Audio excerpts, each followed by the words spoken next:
Welcome. I'm Rebecca Snyder, the Executive Director of the Maryland Delaware DC Press Association, and we are here in our last session of our Need to Know series, which is focusing on elections. And we're here with Susan Canfora of Coastal Point, who is going to be talking to us about how to interview sources on sensitive subjects. And of course, politics right now is definitely a sensitive area.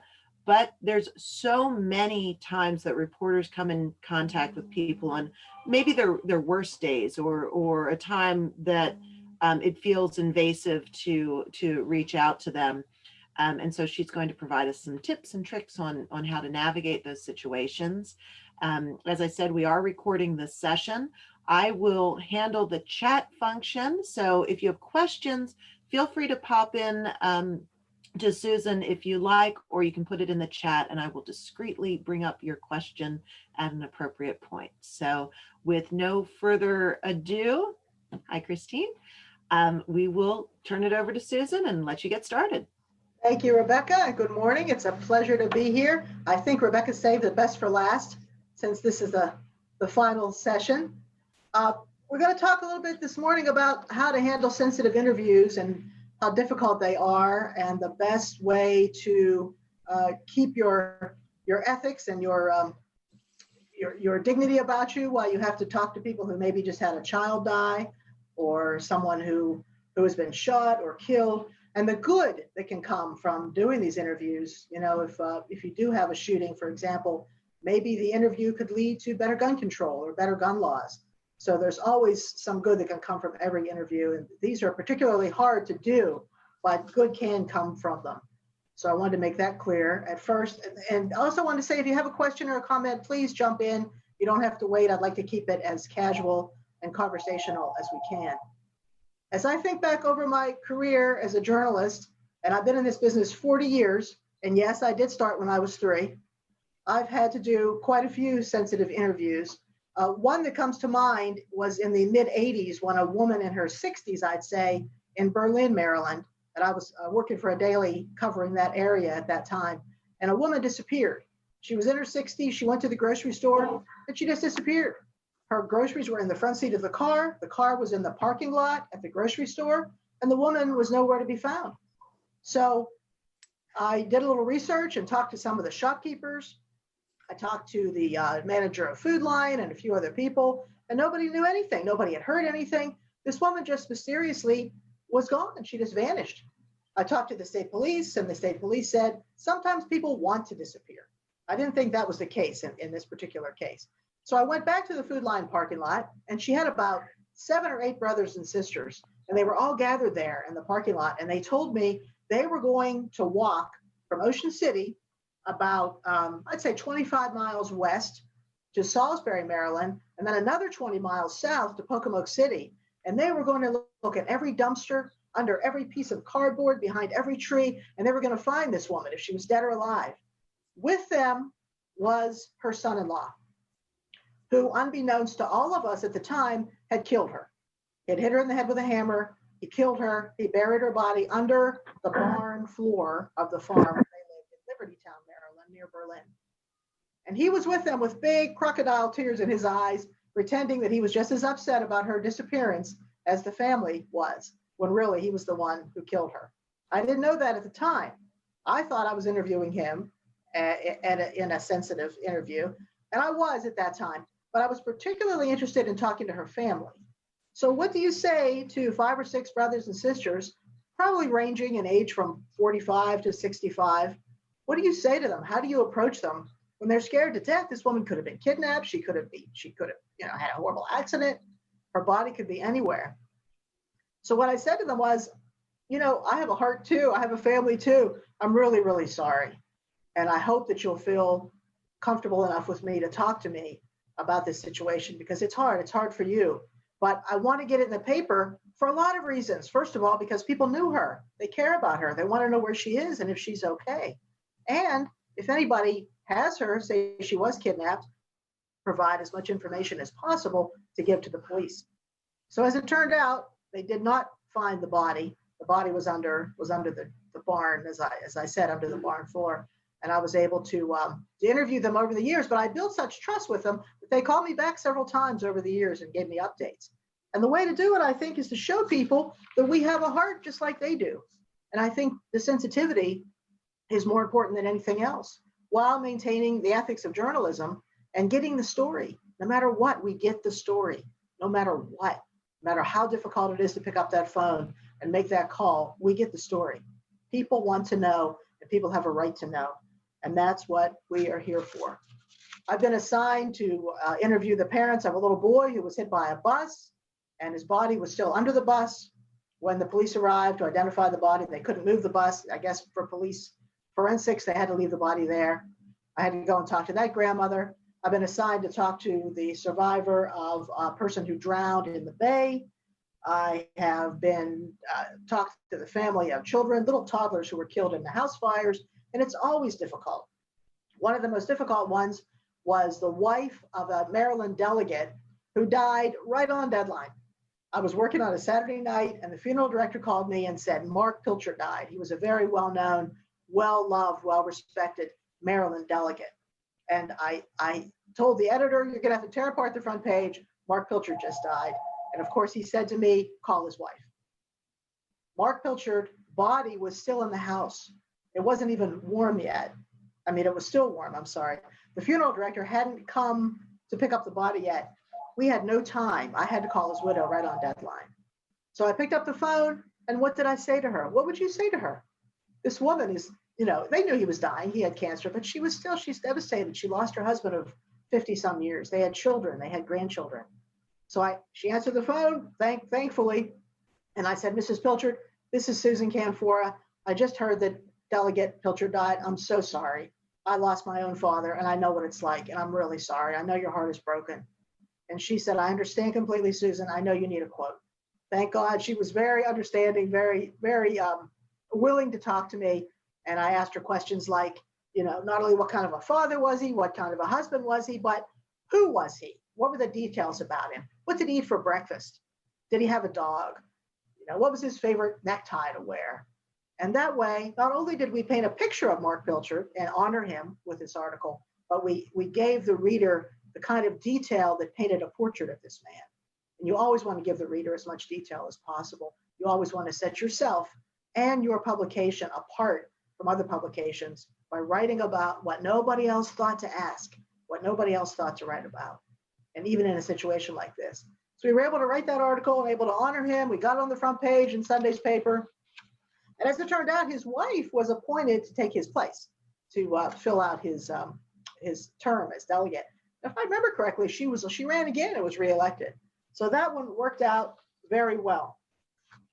When I was managing editor of 2 newspapers in Ocean City years ago, a very well-known artist lost her husband. He was on a fishing expedition, and he drowned. And they found the body on deadline morning. You'll find, if you're a new young reporter, you'll find that these things very often happen on deadline. And this one happened on deadline. And I asked one of the reporters, just being in the news business for so long, it didn't even occur to me that he might be afraid to do it. I said, would you please pick up the phone, call the widow, and get a couple of comments for tomorrow's paper? And he was scared to death. He picked up the phone, he put the phone down. He picked up the phone, he put the phone down. He walked around his desk.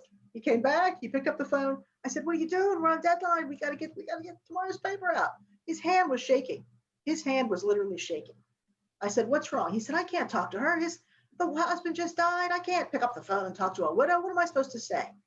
So because we were on deadline, I had to do it. What did I say? What would you say? Again, I said, I'm very sorry. I know how well known he was. I know how well known you are as an artist. I understand his body was just discovered.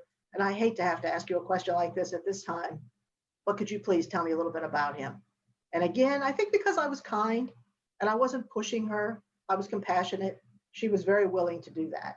And she talked to me as well. So I think the lesson is that we have to have a heart. We have to show these people that, look, we have families too, especially with community newspapering, where we all know each other and we all are friends and family and neighbors. We have to show that heart. But that doesn't mean you back down. You still get the story, no matter what. You always get the story. Just as an aside, I just want to remind everybody that we do not use in a story like this, even though it's a sensitive story, and even though we're painting a picture of the person, we don't say he's on the wings of an angel or he's in heaven rubbing Buddha's belly or any of those nice euphemisms. He died. We use died, we use death, and we don't use any of those other things. Not because we're not respectful, but because that's newspaper policy, and it's straightforward and it's factual. Last summer, I think it was a year ago in August, I covered an article about 3 little girls, 4-year-old twins and their 1-year-old cousin who was killed in a house fire. All 3 of them were killed in a house fire, not far from here. I think it was in Long Neck, Delaware, not far from where I am here. And it was a horrible situation. I was not able to get an interview with the family, I'm sorry to say, but I was able to cover the funeral for these 3 little girls. And I wanted to read to you what the pastor said at that funeral that day. And these are the kinds of words of comfort that get people to open up and talk to you in sensitive situations like that. But I was very impressed with what he said. The pastor said, and regardless of your beliefs, this is a comforting thing to say.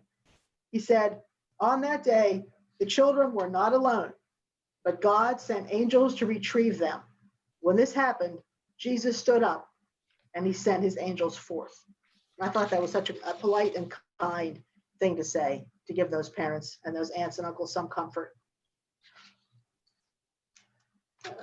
We are on deadline. We have to get the story, no matter what. But there are ways to do it. And I think, like I said, the magic is to be sincere and to ask questions to get the person you're talking to open up. Tell me about your relationship. Tell me about his childhood. Do you have any childhood pictures? Did he like to go fishing? Tell me about the funniest thing he ever said to you. Did he ever give you any advice that stayed with you all your life? Those are the kind of things I think that get people to trust you and to know that you're asking human questions, human to human, face to face, heart to heart, and you're sincere because you really do want to honor this person.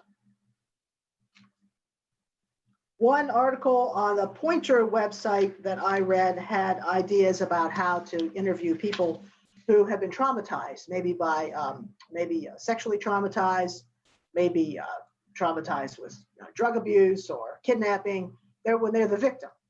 And there was very good information about what to do. And one of the suggestions was, as a reporter, to just slow down. We are on deadline, and in the back of our minds, this clock is always ticking. What time do I have to have this article finished? How much longer do I have? I have to walk the dog. I have to make dinner, especially if you're working from home now, with the coronavirus. But the suggestion was to slow down and let the person talk. Let the person stop, think, catch his breath, and talk to you about the person who has died, or about their own struggles, about their own traumas. Be patient and let them have some control. One article I read even said, and I don't really agree with this, but one article I read said, let the person you're interviewing look at your notebook and say, look, here's what I'm writing down. Here's what's going to be in the article. Would you like to read my notes? That goes against everything I've been taught in journalism. You don't ever let anybody read your notebook. But if in a case like that, you feel like it would comfort the person enough, and it's one page of notes that aren't terribly personal as far as your article goes, then maybe that'll work. If you feel like it'll work in that situation, give it a try. And you might want to remind the person you're interviewing that my article, with your help, will bring about changes. If a child was sexually molested, maybe we can get something in the paper, and maybe we can get the delegates and the senators together, and they can pass stronger laws to keep this from ever happening again. And your child will be the catalyst for that happening. As horrible as this thing is, and we never make light of it, as horrible as this is, and my heart goes out to you. My God, I have children of my own. Whatever is true, whatever you really want to say from your heart. But maybe we can help. Maybe we can work together and we can help. And you always want to build trust with your contact in that way. Years ago in Berlin, when I covered Berlin, Maryland, there was a highway from Ocean City to a little town called Snow Hill. And it was a 2-lane highway for the longest time. And there were head-on collisions that were killing people like crazy. For a couple years there were like 5 or 6 head-on collisions that resulted in fatal accidents. And there was a man in Berlin who I interviewed many times who lost his cousin, and he was traumatized. But because of the stories we wrote about all these fatal accidents, he was able to get the funding, millions and millions of dollars from the state of Maryland.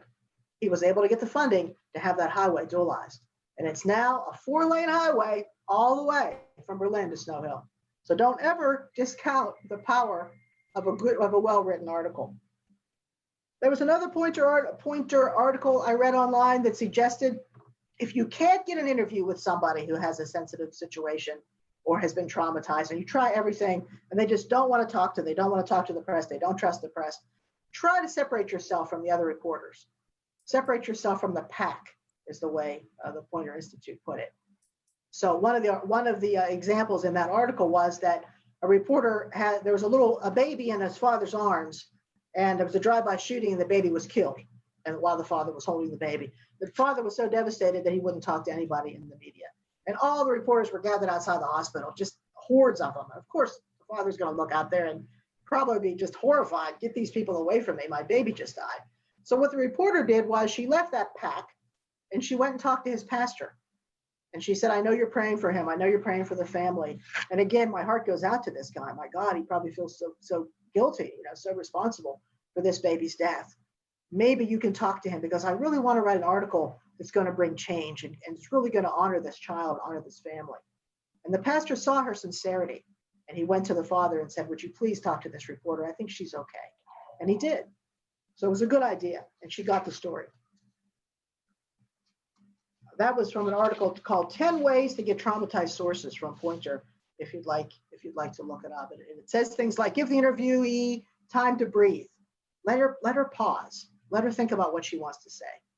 Even if in your mind that clock is ticking, even if in your mind you know that you're in one heck of a hurry and you have to get this story done, try to calm down, slow down, and treat the person as a human being, not as just a subject of an article. Never, of course, ask, how do you feel? How do you feel right now? You know the answer. You know the person's heart is broken. Look, who of us hasn't lost somebody? I lost both parents within the past 10 years, and I still miss them. I still brings tears to my eyes to talk about them. I've lost dogs and cats that just tore me apart. We've all lost somebody. We're all human. We know what it's like. So we want to approach them in a human way and tell them, I know what it's like. You can trust me. Your information is safe with me. I'm going to write an article that's going to honor this person. And why is it important? Especially in community newspapering, it's very important because we are a community. We all know each other. We care about each other. We see each other at church. We see each other at the grocery store, even on a larger scale. These things build. Say you have somebody who's a local person, maybe he's on a committee in Little Ocean View, Delaware, where I am now. Then he decides to run for a delegate. Then he runs for senator. Then he runs for governor. What you write, how you build him up, can make or break all of his chances to be maybe president someday. Don't ever underestimate the power that we have and use it wisely, use it respectfully. Sometimes the family will be angry at the press and you'll hear that, and Rebecca and I were talking about this a few minutes ago, you hear that horrible, horrible, horrible definition of news, fake news. There is no such thing as fake news. If it's news, it cannot be fake. It's not possible. But people use it all the time and we know where it came from. We know the origin. People are very angry at the press right now. They've been given permission in some ways from the government, from the current president, to be angry at the press. And they might call you names. They might say mean things to you. They might say, don't come near me. I don't trust you. You can't be trusted. It's all fake news. We know now that we can't trust you. Don't retaliate. Remember First Lady Michelle Obama's words of wisdom, when they go low, we go high. Take the high road. Don't apologize for being there because you have every right to be there as a journalist and you should be there. But don't fight back. There will be time again with that person or with someone else and you can still get a comment. Eventually you will get a comment from either that family or from somebody else. Let's see, we have about 10 more minutes, I think. So let's switch to the election.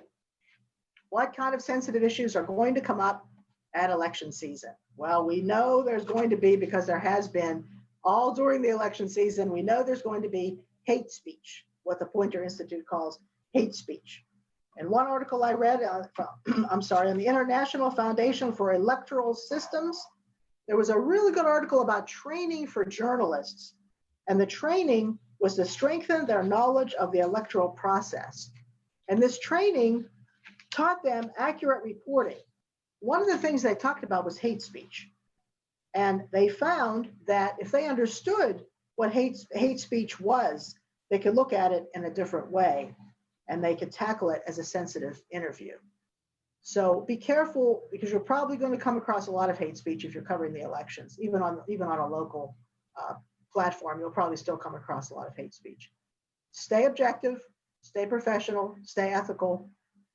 If you have to, quote the hate speech. If you ask somebody a question and they reply with that kind of talk, then I'd use it. If it's applicable, use it in the article that you write. They also Susan? talk about other sensitive issues that we're going to see during the election besides hate speech. They're going to be things like gender sensitivity, Mhm. and women's rights, gender Hey, reporting. Susan, this is Rebecca. I got a private message on the chat from someone asking if you have tips on kind of keeping your cool when, especially in such incendiary times, and there's so much out there right now. How do you really connect with people that personally you might be kind of diametrically opposed to what they're espousing? I mean, we see that a lot with in some of the protests, they can get very, very heated. And journalists are neutral. We keep our objectivity, but on a practical level, how do you have things that you do to kind of keep your cool and keep your neutrality? You mean during the election season, particularly? And even when you're interviewing someone, sort of like, if they're we hear also a lot about the when people are just saying things that are baseless. You're not part of the story, so you can't really say, oh, but what about this and this? Right. But how do you manage those types of things? Because that does happen, I think, a lot in the election season. Oh, it's happened to all of us. Absolutely. It's happened to all of us in all interviews. It's not easy. You have to really bite your tongue. It's not easy at all. But I think a couple things to remember is that you have a right to be there. Don't ever be shouted away from an interview. You have as much right to be there as anybody in the world, and you stay put. Don't put yourself in harm's way, but don't let anybody tell you don't belong here, you shouldn't be here, go away. If you start to feel yourself getting heated up, I don't know, it depends on the person, but sometimes a soft answer will turn them around. If they see that you're not there for a fight, you're there to get the news, you're there to get the story. Sometimes asking them to give you a quote might completely turn around their point of view, and they'll see that you're not there to stir up trouble or to hurt them, but you're there to get everybody's opinion, or get a wide variety of opinion. And maybe if you talk to them as well, that'll calm them down. Reporters are being shot at. There was a reporter who was hit with a rubber bullet not too long ago. The president is saying things like it was a beautiful thing to see a reporter shot at one of his rallies. He did say that. In fact, I asked the governor about that at a press conference a couple of weeks ago, and of course he denounced it and said what a terrible thing to say about anybody. So we're seeing a lot of hate, a lot of almost permission to be angry from this administration. And the best way to handle it, I think, is with ethical dignity, with the dignity of journalism, the very dignity that journalism was built on, and not to get involved in it, but report on it. If somebody says something, like you said, Rebecca, really baseless and just ridiculous, and that person is a public official, quote him. If he's saying it to you in an answer and it's a quote, it's a reply to one of your questions, then put it in the paper. That's where it belongs. But it's not easy to keep your cool. You're absolutely right. I think it depends on the personality of each reporter too. Some of us, get angry more easily, and others just kind of, objectively try to watch and see what the person's going to do. But I think the most important thing is don't get hurt. Don't put yourself in harm's way. But like I suggested about the sensitive interviews, take a breath and try to observe the situation and see if there's a way around it. But it's not easy. It's a very difficult thing. But along with that, with some of the other things we're going to be seeing during the election season is also going to be disability rights and women's rights. And there are going to be arguments back and forth about all of them. So stay objective and take notes and report. The Columbia Journalism Review has some great tips for covering the 2020 election. And in that article, there was a quote from a commentator named Margaret Sullivan. And I'd like to read to you what she suggested. The mission of pre-election coverage should not be to determine who's going to win, but to respond intelligently to what voters want and need to know.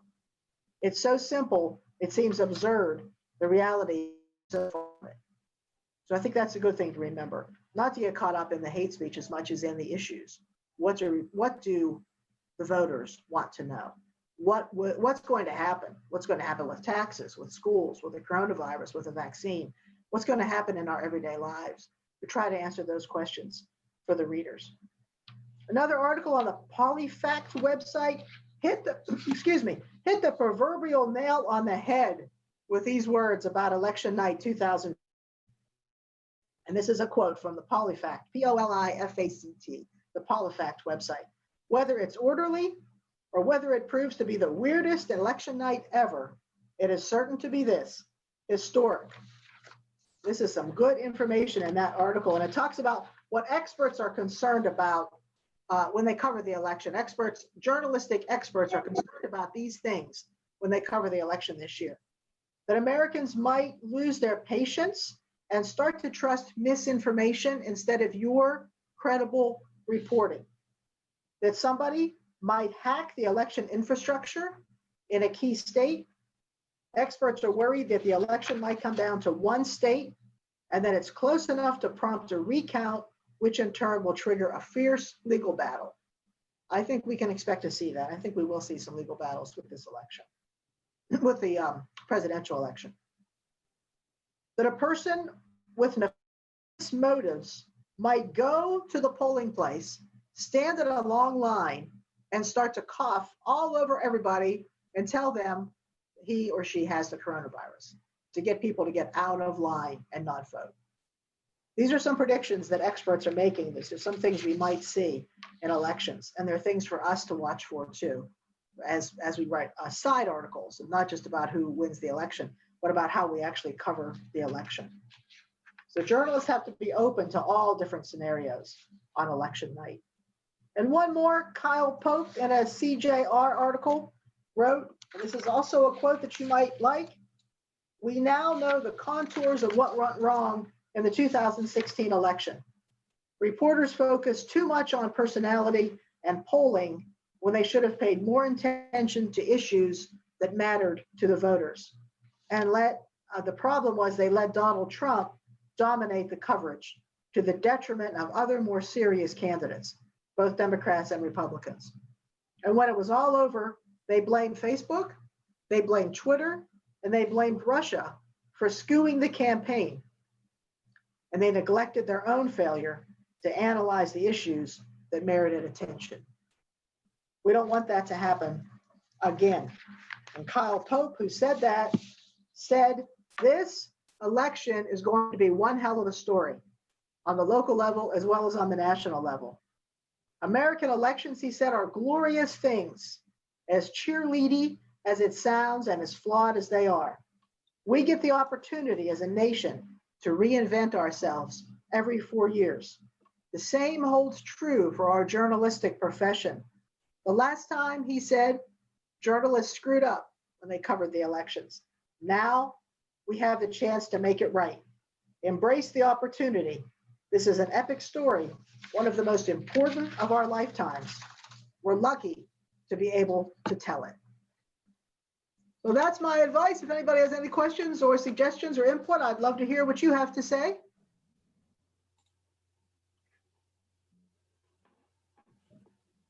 Any questions? I don't have anything in the chat. And while people are kind of collecting their thoughts, I wanted to know more about sort of some of the ways, we're all continuously developing and learning how to navigate some of these sensitive subjects.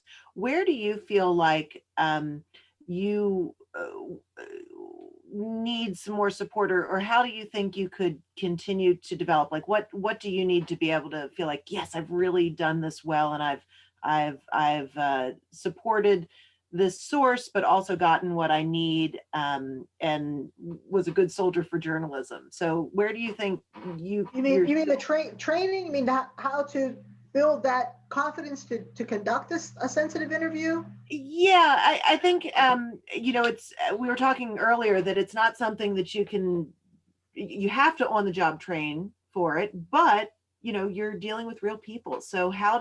how do you practice? How do you get better at it?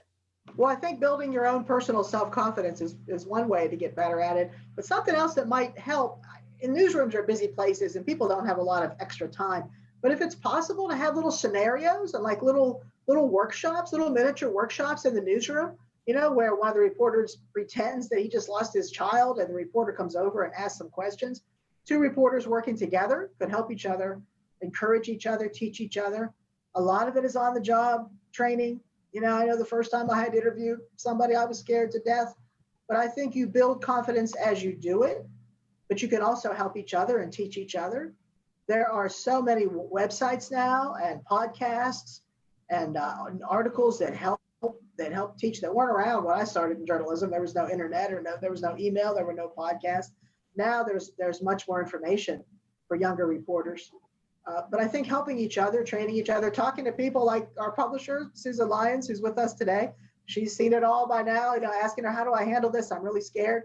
Don't be afraid to go in there and talk to the managing editor and the publisher and tell them, I don't know how to do this. What have you done? What's worked for you in the past? Mhm. It's not easy, but there are people there with tons of experience. And, the worst thing they can do is what I did, pick up the phone and do the interview for the reporter. The reporter has to learn how.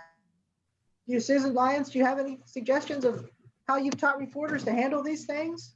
No, I can remember an incident where I had to go, I ran and shot a picture of a house that had just burned down.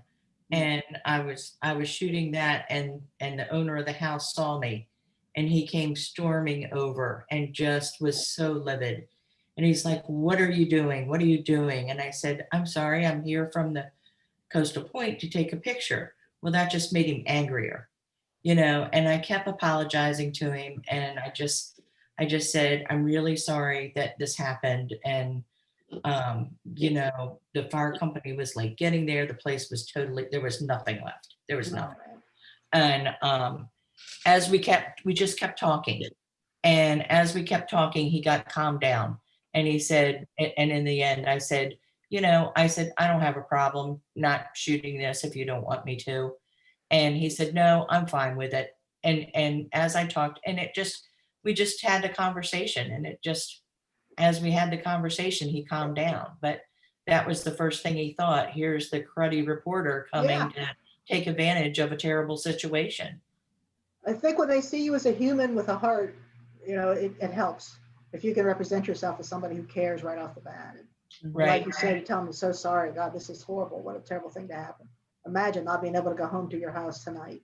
What a horrible thing to happen. I took a picture in Ocean Pines, Maryland, a couple years ago of this house that was full of Halloween decorations. I mean, it was Christmas decorations. Everything was lit up. There were reindeer on the roof and sparkling lights and candles and everything. And I went to get a picture of it. And the guy came out and he let these two huge dogs out. And they came running after me. I jumped up at the hood of my car. I was like, all right. I said, what's wrong? What's wrong? It's a beautiful picture. He said, I'm afraid the Ocean Pines Association, which is a homeowners association, will not let me have these lights if you put a picture in the paper. I said, sir, the whole community knows you. You can see these lights 6 miles away. The whole community knows you have these lights. It's not going to cause any trouble. So he said, I'll let one more dog out. If you take one more picture, I'll let the big dog out. I said, all right, never mind. Let me off my car and let me get the heck out. So sometimes it's not even worth it. But people get upset sometimes over the littlest things that you wouldn't expect. So don't put yourself in harm's way. Mhm. I think the one thing that I could say is that from my sales background is the fear of failing is the fear that you build up in your head. Like you talked about the guy that picked up the phone and kept putting it down. The fear that you build up is always worse than what it actually ends up being. And that's good You advice end for a up reporter. putting that worst case scenario in your head before you even do it. And then when you do it, it's never as bad as what you have built it up to be. Yeah. You just got to get past that. And it also sounds like, you have to be willing to kind of sit in your discomfort. So like when that Yeah. person ran up and said, don't take a picture of my burned out house, Susan, you could have been like, oh, okay, I'm so sorry. I'm just going to withdraw. But you know, intentionally staying in that moment, even though, you know, someone's angry at you or upset with you, and just saying, okay, well, this is why I'm doing what I'm doing. And I have empathy for you as well, and kind of working through that. Sometimes, unless there's dogs involved, you can work through it. But that might be also a piece just to kind of keep in mind that it's Yeah. going to be uncomfortable, and it's okay to be uncomfortable. Right. And sometimes, you'll be at the death of a child or a drowning or a fire, and you want to cry right there, but you have to maintain your dignity. And as my mother used to say, keep a stiff upper lip. But there have been many times I've gone home and cried like a baby when I saw things like that. But during the interview, you have to maintain your objectivity and professionalism. Mhm. And it's not easy. It's not easy to see parents just scream and wail when their babies are dead. It's a horrible thing. It can be a terrible thing to see. To be able to honor that child with for a newspaper article, to me, that's a real honor as a journalist to be able to do that for that family. And they keep those there. They might fight you at first, but they keep those articles in their scrapbooks and their Bibles forever. And those things go down as part of the history of their families. So you're doing an honorable justice to that family, as long as it's done compassionately and with the highest of standards. That's the most important thing. I feel like that's a wonderful place to leave it. Does anyone have any other questions or considerations before we start to pack up? Because that's such a wonderful point. Okay, well, thank you, Susan, so much for My that. pleasure. It was very helpful, I think, as we navigate even Thanksgiving dinners and things like that going forward. With families, right? Exactly. So thank you all for coming out and joining us for the last session in our Need to Know series. As I mentioned before, this is going to be posted on our YouTube channel, MDDC Press.